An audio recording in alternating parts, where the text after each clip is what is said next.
Fala galera, dica top rápida aí pra vocês. Barulho na suspensão dianteira da Saveiro, certo? Dessas G5. Por causa do problema tá aí, certo? As buchas da balança, trocamos tudo, as buchas da bandeja, certo? Resolveu o problema, o batidão, o rangidão tá aí, ó, buchinha nova, zerada, certo? Olha aí pra vocês verem, ó, tudo novinho, certo? Esse carro também, certo?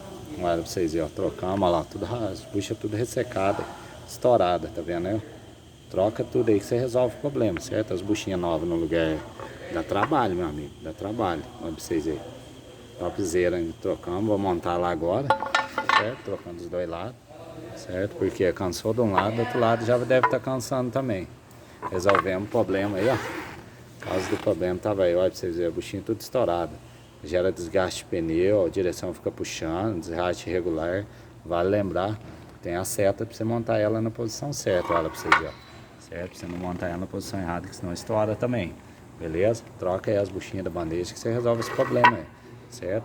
Vou ficando por aqui, deixa seu like aí, ó. A setinha da posição de montar ela certa aí. Porque se montar errada, ela estoura, entendeu? O lado que ela oscila, tem que ficar ali, ó. Beleza? Então fica a dica aí, ó. A setinha aí da outra, ó. Setinha pra frente aqui, ó. Olha lá pra vocês verem, ó. Beleza? Vou ficando por aqui, deixa seu like se está no nosso curso de mecânica aí. Grande abraço, valeu galera.